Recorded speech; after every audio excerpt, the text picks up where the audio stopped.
শাহিন ভাই, আমি আর মনে ম্যাডামকে বাঁচাতে পারবো না। কেন? কিছু গুন্ডা আমাদের গাড়িকে তাড়া করেছে। কোথায়? শিবনচন্ডী রোড। কি হলো চালু, তাড়াতাড়ি চলো। ম্যাডাম, গাড়ি স্টার্ট হচ্ছে না। আজ তোর হিরোগিরি ছাড়ছি। ম্যাডাম, আপনাকে মেরে ফেললে আপনার সব সম্পত্তির মালিক হবে ইয়াসিন, তাই। এত বড় মিথ্যা বল, ওকে আমি ছাড়বো না। তার মানে আরেকবার আমার অ্যাক্সিডেন্ট হয়নি? তোরাই তো হলে। হ্যাঁ ম্যাডাম, আমাদেরকে ছেড়ে দিন, আমাদের কোনো দোষ নাই। আপনাকে আর মিটিংয়ে যেতে হবে না, বাড়ি চলে যান। আমি একা, গাড়িও তো স্টার্ট নিচ্ছে না। ঠিক আছে চলুন, আমি আপনাকে রেখে আসছি। কিরে মা, কাঁদছিস কেন? কি হয়েছে তোর? আব্বু, ইয়াসিনের লোকজন আর শাহিনা দেখলে আমাকে মেরে ফেলতো। ইয়াসিন আমার আপন ভাইপো হয়ে?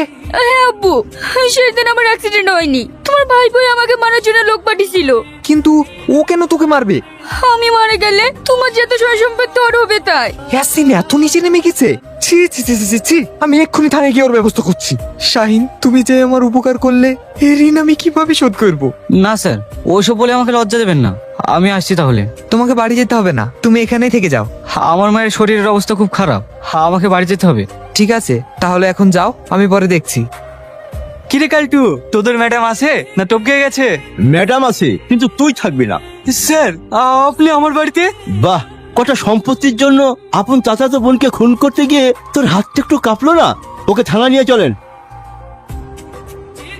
শাহিন, তুমি এই কাজ করছো? এত রোদে তোমার কষ্ট হয় না? তা না হলে খাবো কি? তোমাকে আর এই কাজ করতে হবে না, তুমি আমার সাথে এসো। মা, তুমি আমার বাড়িতে এসেছো? তোমাকে যে কোথায় বসতে দেব সেই জায়গাটুকু আমাদের নেই। মায়ের কাছে মেয়ের আবার জায়গার অভাব হয় নাকি? মায়ের হৃদয়টা অনেক বড়, ওইখানে আমাকে একটু জায়গা দেবেন না? তুমি কি বলছো? তুমি তো দেশা, এটা তোমার জন্য। তোমার ভাই তোমাকে কত ভালোবাসে, আমার কাছে কি শুধু তোমার কথাই বলে? তাই? এত বড় ঘরের মেয়ে তুমি, তোমার মনে এতটুকু অহংকার নেই? কত বড় মনের মানুষ তুমি। মা, বড় মনে মানুষ কি তা জানি না, জন্মের পর থেকে মাকে তো কখনো দেখিনি। আপনাকে দেখে আমার মায়ের সব কথা মিটে গেছে। আমি শাহিনকে বিয়ে করতে চাই। এ কি বলছেন আপনি?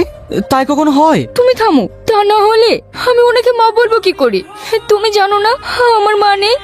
তাই বলে? আমি আব্বুকে সব কথা বলে এসেছি। আজ থেকে তোমাকে আর এই কাজ করতে হবে না, তুমি আমাদের কোম্পানির মালিক হয়ে থাকবে আর আমি তোমার মালকিন।